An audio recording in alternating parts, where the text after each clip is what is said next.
கூட வராத RSS BJP சங்க பரிவார் கும்பல் ஆட்சியை பிடிக்க வேணும்ன்றதுக்காகவே எல்லா தில்லுமுழு வேலைகளையும் செய்யுது.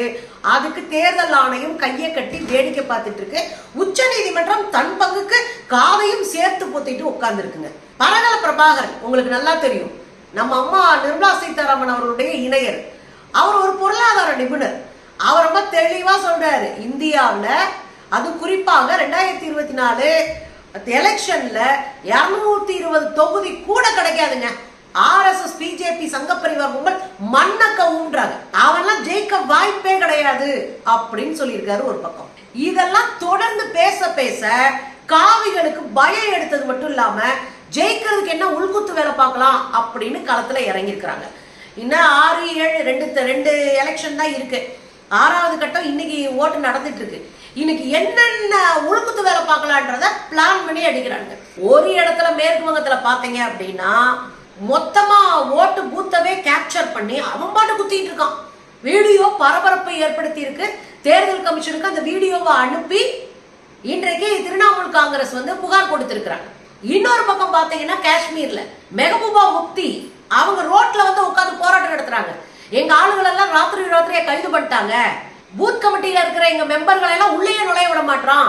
இவனா உட்காந்து ஓட்டு போறதுக்கு எல்லா வேலையும் பார்க்கறான். ரோட்டை மறிச்சு அந்த அம்மா உட்கார்ந்து இருக்கிறாங்க. இன்னொரு பக்கம் டெல்லியில பாத்தீங்க அப்படின்னா சாந்தினி சவுக் அந்த பகுதியில பூத்தை கேப்சர் பண்றது மட்டும் கிடையாது, ஓட்டு போடுற மெஷினே இயங்கலன்றான்.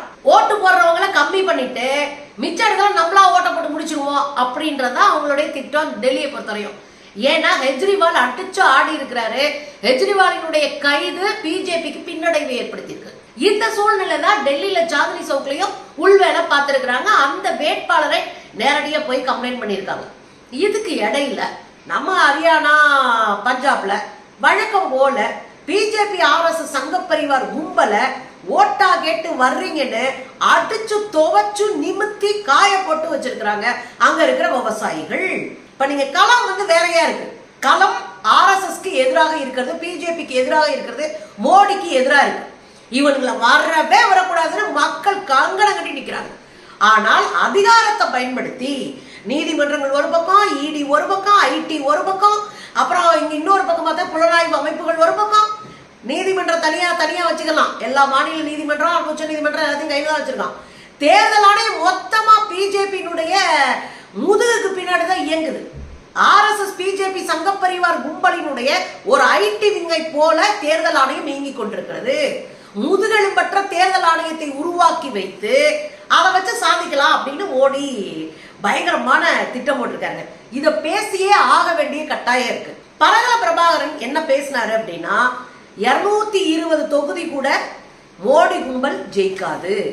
அடுத்த ஜூன் 4ஆம் தேதி மோடி கும்பல் அட்ரஸ் இல்லாம போகும், மக்கள் தூக்கி எரிஞ்சிருவாங்க அப்படின்னு சொல்லிட்டு அவர் ஒரு முக்கியமான விஷயத்த சொன்னாருங்க. இது பிஜேபிக்கும் காங்கிரஸுக்குமான போராட்டம் இல்லை, இது பிஜேபிக்கும் இந்தியா கூட்டணிக்குமான போர் கிடையாது, இது மக்களுக்கும் அரசுக்குமான போர். இது ரொம்ப முக்கியமான இடமா நான் பாக்குறேன். ஏன்னா அரசு என்று சொல்லக்கூடிய இந்த காவி கும்பல்லாம் உட்கார்ந்துட்டு பணக்காரன் ஆக்கிட்டு இருக்கான். பணக்காரன் எல்லாத்திலும் முழு பண்ணாலும் வேடிக்கை பார்க்கறான். ஏழை எளிய மக்கள், உழைக்கிற மக்களை போட்டு பார்க்கறான். ரோடு கிடையாது, மருத்துவமனை கிடையாது, அடிப்படை வசதி கிடையாது, ஒரு டாய்லெட் கிடையாது, மின்சாரம் கொடுக்க மாட்டேன்றான். பெட்ரோல் டீசல் விலை விண்ணை தொடுது. ஒரு சிலிண்டரை மாத்தி ஒரு சிலிண்டர் வாங்க முடியல, காசு இல்லை. இத்தனை நெருக்கடியான சூழ்நிலையில மக்களை வச்சிருக்கு இந்த கும்பல்.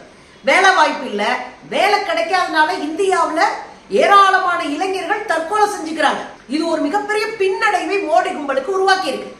அப்ப இந்த தேர்தல் என்பது ஏதோ இந்தியா கூட்டணிக்கும் பிஜேபிக்கும் இடையான சண்டையோ போரோ அல்லது தேர்தல் உடன்படிக்கை கிடையாது.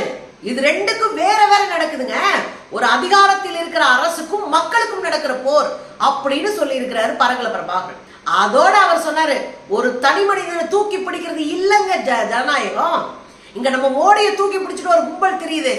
மோடிக்காக இந்த ஜனநாயகத்தை விற்க முடியாது, அடிச்சு ஓட விடணும்னு சொல்லியிருக்காரு. இதுதான் நம்ம செய்யணும். எந்த சூழ்நிலையிலும் களத்தில் நிற்கிறது தயாரா இருந்துக்கணும். ஏன்னா காவி கும்பல் கொஞ்சம் கூட அறம், நேர்மை, நீதி, நியாயம், உண்மை இதுக்கெல்லாம் ஸ்பெல்லிங்கே தெரியாத கும்பல் மோடி கும்பல். ஆனா நாம அறத்தோடு நின்று கும்பலை பண்ணி அனுப்ப வேண்டிய தேவை இருக்கு.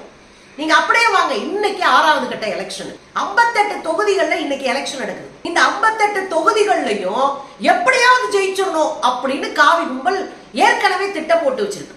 அதுல ஒரு அதிர்ச்சிகரமான தகவல் என்ன தெரியுங்களா? மேற்கு வங்க மாநிலத்துல ரகுநாத்பூர் ஒரு இடங்க. இந்த ரகுநாத்பூர் என்கிற இடத்துல ஒரு வாக்கு பெட்டிகள்லாம் வந்து காலையில இறங்குது.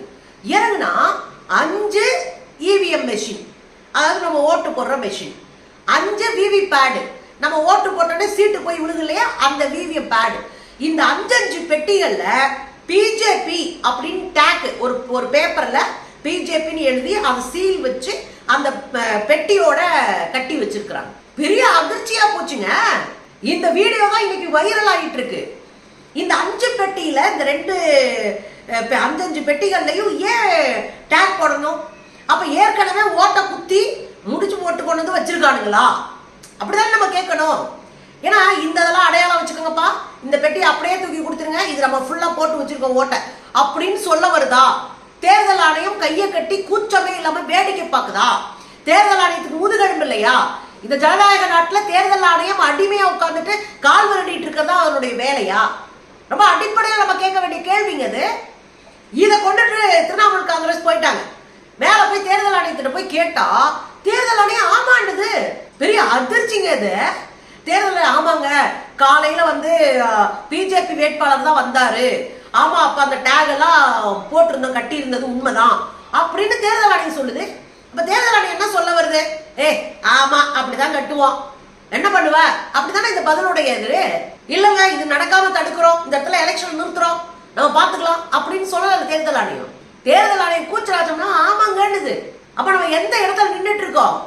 காவி கும்பல் மக்களால் விரட்டி அடிக்கப்படுற கும்பல் உள்வேலை பார்த்து ஓட்ட போட்டு பொறுக்கித்தனம் பண்ணி நீ ஜெயிச்சுட்டு இருப்ப, நாங்க உட்காந்து வேடிக்கை பார்த்துட்டு இருக்கணும் ஜனநாயக நாட்டுல. இது எப்படிங்க பாருங்க. இது பரவாயில்லங்க. இதே வெஸ்ட் பெங்கால்ல, ஏன் வெஸ்ட் பெங்கால குறிவிக்கிறான்? பெரிய ஊரு, பாதி சீட்டு போன முறை வந்திருந்தானுங்க, இந்த முறை இன்னும் கூடுதலா ஜெயிச்சு அல்லணும். ஏன்னா நான் எல்லா பக்கமும் போயிட்டு இருக்கு, நம்ம நினைச்ச இடத்துல எல்லாம் ஓட்டு வரல. இங்க மகாராஷ்டிரா முடிஞ்சிச்சு, உத்தரப்பிரதேசம் முடிஞ்சிச்சு, ராஜஸ்தான் முடிஞ்சிச்சு, இந்த பக்கம் வடகிழக்கு மாநில பக்கம் போகவே மாட்டாங்க, குத்துன்னு குத்தி அனுப்பிடுவாங்க, அந்த பக்கம் போகல. அப்புறம் பஞ்சாப் ஹரியானா விவசாயிகள் கட்டையை தூக்கிட்டு ரெடியா நிக்கிறானுங்க, வந்த மண்டையை பொழந்துட வேண்டான்னு. அப்ப அங்கேயும் நம்ம போக முடியாது. நேத்தெல்லாம் நடந்த எலெக்ஷனுக்கு ஓட்டு கேட்டு போறானுங்க, காவி கும்பல சும்மா அட்டினா அடிச்சு செதைச்சு கோடியெல்லாம் பிடிங்கி குப்பையில போட்டிருக்காங்க விவசாயிங்க. அப்ப எவ்வளவு கோபத்தோட இருப்பாங்க பாருங்க. ਪ੍ਰਸ਼ਾਸਨ ਦੇ ਵੱਲੋਂ ਮੋਦੀ ਨੂੰ ਸਵਾਲ ਪੁੱਛਣ ਤੋਂ ਜਾਣ ਤੋਂ ਰੋਕਣ ਤੇ ਬੀਜੇਪੀ ਦੀਆਂ ਆ ਰਹੀਆਂ ਬੱਸਾਂ ਪਾਰਟੀ ਦੀਆਂ ਸਾਰੀਆਂ ਜਾਮ ਕੀਤੀਆਂ ਗਈਆਂ ਨੇ। ਕੋਈ ਵੀ ਬੱਸ ਹੈ ਜਿਹੜੀ ਉਹ ਬੀਜੇਪੀ ਦੀ ਰੈਲੀ ਦੇ ਵਿੱਚ ਜਾਣ ਹੈ ਜਿਹੜੀ ਉਹ ਨਹੀਂ ਦਿੱਤੀ ਜਾ ਰਹੀ। ਤੁਸੀਂ ਦੇਖ ਸਕਦੇ ਹੋ ਕਿਸਾਨਾਂ ਦਾ ਗੁੱਸਾ ਹੈ ਕਿਸ ਤਰ੍ਹਾਂ 7ਵੇਂ ਅਸਮਾਨ ਤੇ ਹੈ ਕਿ ਬੀਜੇਪੀ ਦੀਆਂ ਗੱਡੀਆਂ ਨੂੰ ਬੱਸਾਂ ਨੂੰ ਅਸੀਂ ਇੱਥੋਂ ਲੰਘਣਾ ਜਿਹੜਾ ਉਹ ਨਹੀਂ ਦੇਣਾ। ਇਹ ਤੁਸੀਂ ਦੇਖ ਸਕਦੇ ਹੋ ਕਿ ਕਿਸ ਤਰ੍ਹਾਂ ਕਿਸਾਨ ਭਰਾ ਨੇ ਜਿਹੜੇ ਜਦੋਂ ਸਾਨੂੰ ਦਿੱਲੀ ਦੇ ਬਾਰਡਰਾਂ ਦੇ ਉੱਪਰ ਗੋਲੀਆਂ ਮਾਰ ਕੇ ਸਾਡੇ ਪੁੱਤਾਂ ਨੂੰ ਸ਼ਹੀਦ ਕੀਤਾ ਗਿਆ ਤਾਂ ਇਹ ਕਾਤਲ ਪ੍ਰਧਾਨ ਮੰਤਰੀ ਦੀ ਰੈਲੀ ਦੇ ਵਿੱਚ ਅਸੀਂ ਜਿਹੜੀਆਂ ਬੱਸਾਂ ਨੇ ਬੀਜੇਪੀ ਦੀ ਰੈਲੀ ਦੇ ਵਿੱਚ ਆ ਜਿਹੜੀਆਂ ਉਹ ਨਹੀਂ ਜਾਣ ਦੇਣੀਆਂ। ਤੁਸੀਂ ਦੇਖ ਸਕਦੇ ਹੋ ਲੋਕਾਂ ਦਾ ਕਿਸਾਨ ਭਰਾਵਾਂ ਦਾ ਗੁੱਸਾ ਜਿਹੜਾ ਉਹ 7ਵੇਂ ਅਸਮਾਨ ਤੇ ਹੈ।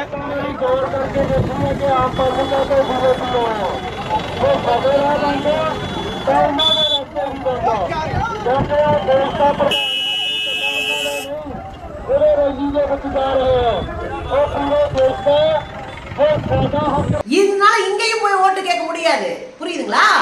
இந்த அடி வாங்கிட்டு இருக்கிற கும்பல் எங்கேயும் போய் ஓட்டு கேட்க முடியாது. அங்க ஏற்கனவே வந்து டெல்லியில முடிஞ்சு போச்சு, கெஜ்ரிவால் வச்சு ஆப் அடிச்சுட்டாரு. 50 நாள் நீ உள்ள போட்டதுக்கு மொத்தம் வரவே முடியாது, மொத்த சீட்டும் கெஜ்ரிவால் எடுக்கிறாங்க. அங்க காங்கிரஸும் ஆம் ஆத்மி பார்ட்டியும் கூட்டணி இல்லைன்னா அடிச்சு ஆடிட்டு இருக்காங்க. நேத்தெல்லாம் மக்கள் அலையா தரணும் வராங்க. இது ஒரு பக்கம் போயிட்டு இருக்கு. இன்னொரு பக்கம் ஜார்க்கண்ட் முக்தி மோர்ச்சாவினுடைய முதலமைச்சரை பிடிச்சி உள்ள தூக்கி போட்டிருக்க, அங்க மக்கள் கொதிச்சிட்டு இருக்கிறான். சோ இப்படி போற வர்ற இடத்தெல்லாம் பொடனி அடி வாங்கிட்டு இருக்கிற இந்த கும்பல் வேற வழியே இல்ல, நம்ம ஜெயிச்சுதான் ஆகணும். அப்ப என்ன பண்றது? ஜனநாயகமாவது மண்ணாங்கட்டியாவது மக்களாவது இதாவது தூக்கி ஓரம் கட்டிட்டு ஓட்டு பூத்தவை கேப்சர் பண்ணிட்டான். நம்ம ஓட்டு போற இடத்துல நம்ம ஒரு ஆள் போய் தான் நிற்போம். நம்ம ஒரு ஆள் ஓட்டு போட்டுட்டு அப்படியே வரணும். நம்ம எதுக்கு யாருக்கு ஓட்டு போட்டோன்னு கூட வெளியே சொல்ல முடியாது எலெக்ஷன் முடிகிற வரையும். அப்படி இருக்கிற சூழ்நிலையில மொத்தமா ஒரு 6-7 பேர் போய் உட்கார்ந்துக்கிட்டு அவன் பாட்டுக்கு நச்சுக்கு நச்சு நச்சு நச்சு தாமரை குத்துறான். பாருங்க வீடியோவை.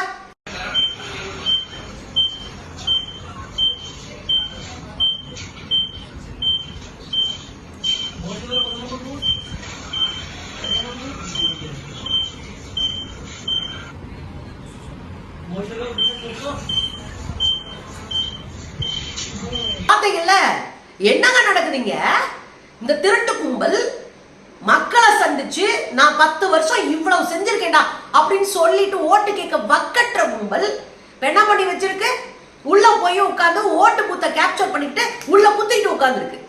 இந்த கும்பல்லாம் பாக்குற இடத்துல அடிச்சு ஓட வரலன்னா இந்த நாட்டுல ஜனநாயகம்ன்றது டிக்ஷனரியில கூட இல்லாம போகும். இந்த கும்பல் வளர்ந்துச்சுன்னா அவ்வளவுதான், இந்தியான்ற அடையாளமே போயிடும். ஏன்னா இந்த புறம்போக்கு காவி கும்பல் எப்போதுமே கேடுகட்டத்தனத்தை உச்சமா வச்சுக்கிட்டு இங்க இருக்கிற எல்லா மக்களையும் போட்டுருவானுங்க. இடஒதுக்கீடு கிடையாது, பொம்பளை பிள்ளைங்க வாழ முடியாது, வேலை வாய்ப்பு கிடையாது, எல்லாம் வந்து பெருமுதலாளிகள் 22 குடும்பத்துக்கு செஞ்சுட்டு உங்களெல்லாம் தெருவில் விட போறான். அதுக்கான ஒரு அறிகுறி தான் இந்த அறிகுறியை நான் பாக்குறேன். இதுக்கு இடையில காஷ்மீர் எலெக்ஷன், இவ்வளோ நாளா காஷ்மீர் சட்டமன்ற எலெக்ஷன் வைக்கல. ஏன்னா வச்சானா பிஜேபிக்கு முடிச்சு விட்டுருவாங்க இருக்கிற மக்கள். லடாக்ல ஆயிரக்கணக்கான மக்கள் திரண்டு மிகப்பெரிய போராட்டத்தை நடத்திட்டு இருக்கிறாங்க. லடாக் மக்கள் குளிர்ல போராட்டம் நடத்திட்டு இருந்தாங்க தொடர்ந்து. அப்ப மக்கள் கோபத்தோடு எரிச்சலோடு இருக்கிறாங்க. இந்த சூழ்நிலையில அங்க சட்டமன்ற தேர்தல் வைக்க முடியாது, ஆனா நாடாளுமன்ற தேர்தல் வைக்கலாம். அப்ப நாடாளுமன்ற தேர்தலில் போய் ஓட்டு கேட்டு போனா மெஹபூபா முஃப்தி உங்களுக்கு தெரியும், போன முறை அவங்க தான் பிஜேபியோட கூட்டணி வச்சு அங்க பிஜேபியை உள்ள தாம்பளத்தட்டை வச்சு அழைச்சிச்சு அந்த அம்மா. அன்னைக்கே நம்ம கடுமையா எச்சரிச்சோம், பிஜேபி உங்க ரத்தத்தை உறிஞ்சு கொழுத்து போய் நிற்கக்கூடிய ஒரு அட்டைப்பூச்சி, அதை கொன்றணும், அதை முடிச்சு ஓரமா தூக்கி குப்பையில போட்டுறணும் நம்ம திரும்ப திரும்ப பேசிட்டு இருந்தோம் ஊடகங்கள். அந்த அம்மா கேட்கல. கடைசியில் அந்த அம்மாவுக்கே ஆப்பு வச்சு கட்சியவே முடிச்சு விட்டாங்க பிஜேபி காரங்களை. இன்னைக்கு 370 முடிச்சு விட்டு அந்த மக்கள் எல்லாம் தெருவில் நிப்பாட்டி வச்சிருக்கு இந்த கும்பல். நேற்று என்ன பண்ணி இருக்கிறாங்க? நேற்று ராத்திரியா இவங்களுடைய ஜனநாயக கட்சியில் இருக்கிற அத்தனை மெம்பர்ஸையும் பிடிச்சி ஜெயில போட்டிருக்கானுங்க. ராத்திரியா ஒரு பூத்து மெம்பரை கூட வைக்க முடியாத அளவுக்கு பெரிய நெருக்கடியை அங்க மெஹபூபா முஃப்திக்கு உண்டாக்கி இருக்கிறாங்க. அந்த அம்மா போய் ரோட்ல உட்காந்துட்டாங்க. தேர்தல் ஆணையம் முதல் வா, தேர்தல் ஆணையம் இது என்னன்னு பேசு, இது என்னன்னு பார்க்கணும் அப்படின்னு அந்த அம்மா ஒரு பக்கம் போய் கடுமையான ஃபைட்டை பண்ணிட்டு இருக்கிறாங்க. ஆக இந்த 6வது கட்டம் 7வது கட்டம் தான் கடைசியா இருக்கிறது. இப்ப 6வது கட்டத்துல நம்ம எப்படியாவது இடத்தை பிடிச்சிடணும், எப்படியாவது இந்த ஓட்டை வாங்கி மக்கள்கிட்ட போய் நின்றணும், நம்ம திரும்ப ஆட்சிக்கு வந்துடணும், அதிகாரம் தான் முக்கியம் அப்படின்னு இந்த கும்பல் ரொம்ப தெளிவா பிளான போட்டு ஓட்டு பூத்தை கேப்சர் பண்றதும், ஓட்டு பெட்டிகளை கேப்சர் பண்றதும், அந்த மக்களை மிரட்டி ஓட்டு போட விடாம ஆக்குறதும், ஓட்டு பெட்டிகள் பிரச்சனை இருக்குன்னு சொல்லி மக்களை ரொம்ப நேரம் காக்க வச்சு ஓட்டு போட விடாம ஆக்குறதும், ஊருப்பட்ட வேலைகளை தேர்தல் ஆணையத்தினுடைய உதவியோடு நிக்குது. நமக்கு ஒரே ஒரு சின்ன நம்பிக்கை உச்ச நீதிமன்றத்தின் மேல இருக்கு. நம்பணுமா அப்படின்ற ஒரு சூழலுக்கு உச்ச நீதிமன்றம் நம்ம தள்ளிக்கிட்டு இருக்கு. தேர்தல் ஆணையம் தங்களுடைய அத்தனை அறத்தையும் இழந்து மக்களுக்கு எதிராக காவிகளினுடைய கைக்கூலியாக செயல்பட்டு இருக்கும் போது தேர்தல் ஆணையத்தின் தலையில கொட்டி இந்த ஜனநாயகத்தை காப்பாற்ற வேண்டிய பெரும் பொறுப்பு உச்ச நீதிமன்றத்துக்கு இருக்கு. ஆனா தேர்தல் வந்துருச்சு, தேர்தல் விதிகளுக்கு கட்டுப்பட்டு நாங்க அதை பேச மாட்டோம் அப்படின்னு உச்ச நீதிமன்றம் புறக்கணிப்பது, நீங்களும் சேர்ந்து காவிகளுக்கு விலை போய் மக்களுக்கு எதிராக நிக்கிறீங்க அப்படின்ற உண்மையை உச்ச நீதிமன்றமும் புரிஞ்சுக்கணும். சோ சின்ன வாய்ப்பு இருக்கிற உச்ச நீதிமன்றம் இந்த நாட்டினுடைய ஜனநாயகத்தை மக்களினுடைய விருப்பத்தை பாதுகாக்கும் அப்படின்னு இப்பவும் நம்ம நம்புறோம். இதுல என்ன பண்றாங்கன்னு கொஞ்சம் பார்ப்போமே.